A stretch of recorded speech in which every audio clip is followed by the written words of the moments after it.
আজকের সকালবেলা ছাদে গিয়ে দেখি জবা ফুল গাছটা দেখো কি সুন্দর ফুল হয়েছে। আর এদিকে লজ্জাপতি গাছটা দেখো অনেকটাই বড় হয়ে গেছে। আর এই গাছটা কি গাছ তোমরা তো হয়তো কম বেশি অনেকেই জানো। মা দেখি নিচে ডাকছে, আর নিচে যেতেই মা হাতে বাজারে ব্যাগ ধরিয়ে দিল বাজার করার জন্য। ভিডিও করতে গিয়ে দেখো গাইস জুতো ভুলভাল পরে নিয়েছি।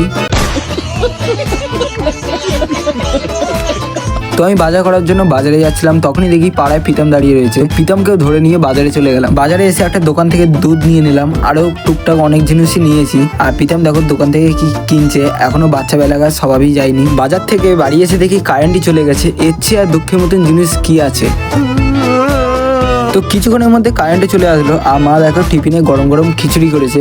তো খিচুড়ির টেস্টটা ভাই বিশাল ছিল। তো আমি তাড়াতাড়ি খেয়ে বাইরে চলে গেলাম। আর বাইরে আজ রোদের চাপ প্রচুর ছিল। আর এদিকে বোনের হাসিটা দেখো।